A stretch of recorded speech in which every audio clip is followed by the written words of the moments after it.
लाल बहादुर शास्त्री का जन्म 2 अक्टूबर 1904, मृत्यु 10 जनवरी 1966। भारतीय स्वतंत्रता संग्राम में मुख्य भूमिका उत्तर प्रदेश के तत्कालीन मुख्यमंत्री गोविंद वल्लभ पंत के, संसदीय सचिव पंत, मंत्रिमंडल के पुलिस और परिवहन मंत्री, केंद्रीय मंत्रिमंडल में रेलवे परिवहन मंत्री, केंद्रीय मंत्रिमंडल के परिवहन और संचार, वाणिज्य और उद्योग 1964 में भारत के प्रधानमंत्री बने। लाल बहादुर शास्त्री स्वतंत्र भारत के दूसरे प्रधानमंत्री थे। शारीरिक कद में छोटे होने के बावजूद भी वो महान साहसी और इच्छा शक्ति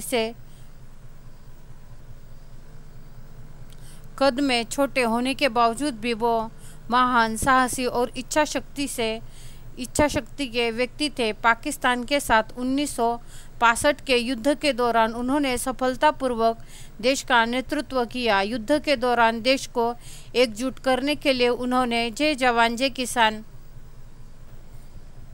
का नारा दिया। आज़ादी से पहले ही उन्होंने स्वतंत्रता आंदोलन में भी महत्वपूर्ण भूमिका अदा की। उन्होंने बड़ी सादगी और ईमानदारी के साथ अपना जीवन जिया और सभी देशवासियों के लिए एक प्रेरणा के स्रोत बने। प्रारंभिक जीवन। लाल बहादुर शास्त्री का जन्म 2 अक्टूबर 1904 को उत्तर प्रदेश के मुगल सराय में हुआ था। उनके पिता शारदा प्रसाद और माँ रामदुलारी देवी थी। लाल बहादुर का उपनाम श्रीवास्तव था, पर उन्होंने इसे बदल दिया था क्योंकि वो अपनी जाति को अंकित करना नहीं चाहते थे। लाल बहादुर के पिता एक स्कूल में अध्यापक थे और बाद में वो इलाहाबाद के आयकर विभाग में क्लार्क बन गए थे। गरीब होने के बावजूद भी शारदा प्रसाद अपनी ईमानदारी और शराफत के लिए जाने जाते थे। लाल बहादुर केवल 1 वर्ष के ही थे तभी उनके पिता का देहांत हो गया था। तत्पश्चात रामदुलारी देवी ने ही लाल बहादुर और अपनी 2 पुत्रियों का पालन पोषण किया। अपने पिता के घर पर किया। जब लाल बहादुर 6 वर्ष के थे तब एक दिलचस्प घटना घटी। एक दिन विद्यालय से घर लौटते समय लाल बहादुर और उनके दोस्त आम के बगीचे में गए, जो उनके घर के रास्ते में ही पड़ता था। उनके दोस्त आम तोड़ने के लिए पेड़ पर चढ़ गए, जबकि लाल बहादुर नीचे ही खड़े रहे। इसी बीच माली आ गया और उसने लाल बहादुर को पकड़कर डांटा और पीटने की शुरू कर दी।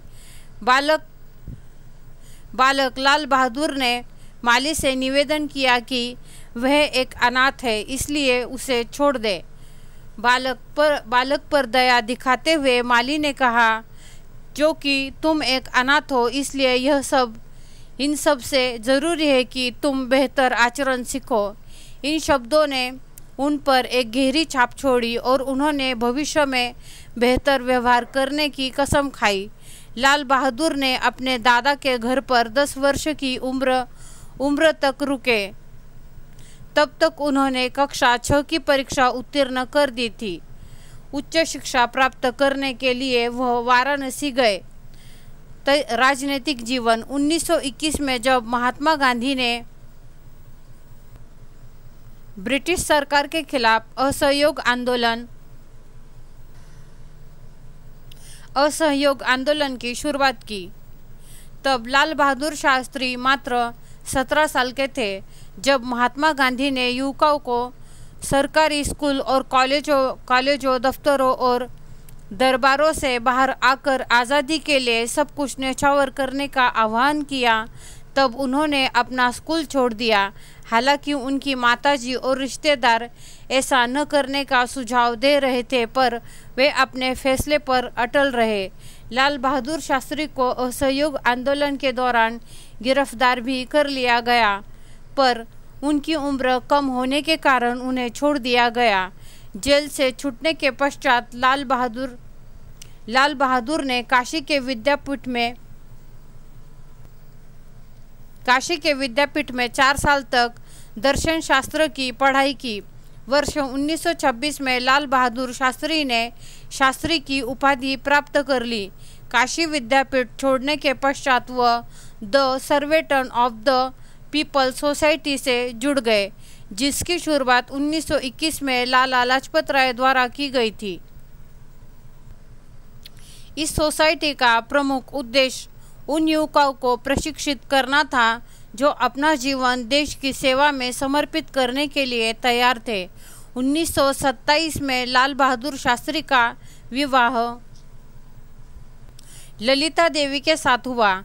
विवाह संस्कार काफ़ी साधारण तरीके से हुआ। 1930 में गांधी जी ने सविनय अवज्ञा आंदोलन का आह्वान किया और लाल बहादुर भी इस आंदोलन से जुड़ गए और लोगों को सरकार को भूस्वराज्य और करों का भुगतान न करने के लिए प्रेरित किया। उन्हें गिरफ्तार कर लिया गया और 2.5 साल के लिए जेल भेज दिया गया। जेल में ही वो पश्चिमी देशों के दर्शनीय क्रांतिकारी और समाज सुधारकों के कार्यों से परिचित हुए। वह बहुत ही आत्मसम्मानीय व्यक्ति थे। एक बार जब वे जेल में थे, उनकी एक बेटी गंभीर रूप से बीमार हो गई थी। अधिकारियों ने उन्हें कुछ समय के लिए इन शर्तों पर रिहा करने की सम्मति जताई कि वह यह लिख कर दे कि वह इस दौरान किसी भी स्वतंत्रता आंदोलन में भाग नहीं लेंगे। लाल बहादुर शास्त्री से कुछ समय के लिए रिहा करने के दौरान स्वतंत्रता आंदोलन में भाग लेने की इच्छुक थे। फिर भी उन्होंने कहा कि वह यह बात लिख कर नहीं देंगे। उनका मानना था कि लिखित रूप में देना उनके आत्मसम्मान के विरुद्ध है। 1939 में दूसरे विश्व युद्ध होने के बाद सन 1940 में कांग्रेस ने आज़ादी की मांग करने के लिए एक जन आंदोलन प्रारंभ किया। लाल बहादुर शास्त्री को जन आंदोलन के दौरान गिरफ्तार कर लिया गया और 1 साल के बाद रिहा किया गया। 8 अगस्त 1942 को गांधी जी ने भारत छोड़ो आंदोलन का आह्वान किया। उन्होंने इस दौरान में भी सक्रिय रूप से भाग लिया। इसी दौरान वो भूमिगत हो गए पर बाद में गिरफ्तार कर लिए गए और फिर 1945 में दूसरे बड़े नेताओं के साथ उन्हें भी रिहा कर दिया गया। उन्होंने 1946 में भारतीय चुनाव के दौरान अपनी कड़ी मेहनत से पंडित गोविंद वल्लभ पंत को बहुत प्रभावित किया। लाल बहादुर की प्रशासनिक क्षमता और संगठन कौशल्य इस दौरान सामने आया। जब गोविंद वल्लभ पंत उत्तर प्रदेश के मुख्यमंत्री बने तो उन्होंने लाल बहादुर शास्त्री को संसदीय सचिव के रूप में नियुक्त किया। 1947 में शास्त्री जी पंत मंत्रिमंडल में पुलिस और परिवहन मंत्री बने। भारत के गणराज्य बनने के बाद जब पहले आम चुनाव के आयोजित किए गए तब लाल बहादुर शास्त्री कांग्रेस पार्टी के महासचिव थे। कांग्रेस पार्टी ने भारी बहुमत से चुनाव जीता। 1952 में जवाहरलाल नेहरू ने लाल बहादुर शास्त्री को केंद्रीय मंत्रिमंडल में रेलवे और परिवहन मंत्री के रूप में नियुक्त किया। द्वितीय श्रेणी के डब्बे में यात्रिकों को और अधिक सुविधाएं प्रदान करने में लाल बहादुर शास्त्री के योगदान को भुलाया नहीं जा सकता है। उन्होंने रेलवे में प्रथम श्रेणी और द्वितीय श्रेणी के बीच विशाल अंतर को कम किया है। 1956 में लाल बहादुर शास्त्री ने एक रेल दुर्घटना की नैतिक जिम्मेदारी लेते हुए मंत्री पद से त्यागपत्र दे दिया। जवाहरलाल नेहरू ने शास्त्री जी को मनाने की बहुत कोशिश की पर लाल बहादुर शास्त्री अपने फैसले पर कायम रहे। अपने कार्यों से लाल बहादुर शास्त्री ने सार्वजनिक जीवन में नैतिकता के एक नए मानक को स्थापन किया। अगले आम चुनाव में जब कांग्रेस सत्ता में वापस आई तब लाल बहादुर शास्त्री परिवहन और संचार मंत्री और बाद में वे वाणिज्य और उद्योग मंत्री बने। वर्ष 1961 में गोविंद वल्लभ पंत के देहांत के पश्चात वह गृह मंत्री बने। सन 1962 में भारत चीन युद्ध के दौरान शास्त्री जी ने देश की आंतरिक सुरक्षा बनाए रखने में महत्वपूर्ण भूमिका निभाई। 1964 में जवाहरलाल नेहरू ने मरणोपरांत सर्व सम्मानित से लाल बहादुर शास्त्री को भारत का प्रधानमंत्री चुना गया। एक मुश्किल समय था और देश बड़ी चुनौतियों से जूझ रहा था। देश में अखाद्य की कमी थी और पाकिस्तान सुरक्षा के मोर्चे पर समस्या कर रहा था। 1965 में पाकिस्तान ने भारत पर हमला कर दिया। कोमल स्वभाव वाले लाल बहादुर शास्त्री ने इस अवसर पर अपनी सूझबूझ और चतुराई से देश का नेतृत्व किया। सैनिकों और किसानों का उत्साहित करने के लिए उन्होंने जय जवान जय किसान का नारा दिया। पाकिस्तान को युद्ध में हार का सामना करना पड़ा और शास्त्री जी के नेतृत्व की प्रशंसा हुई।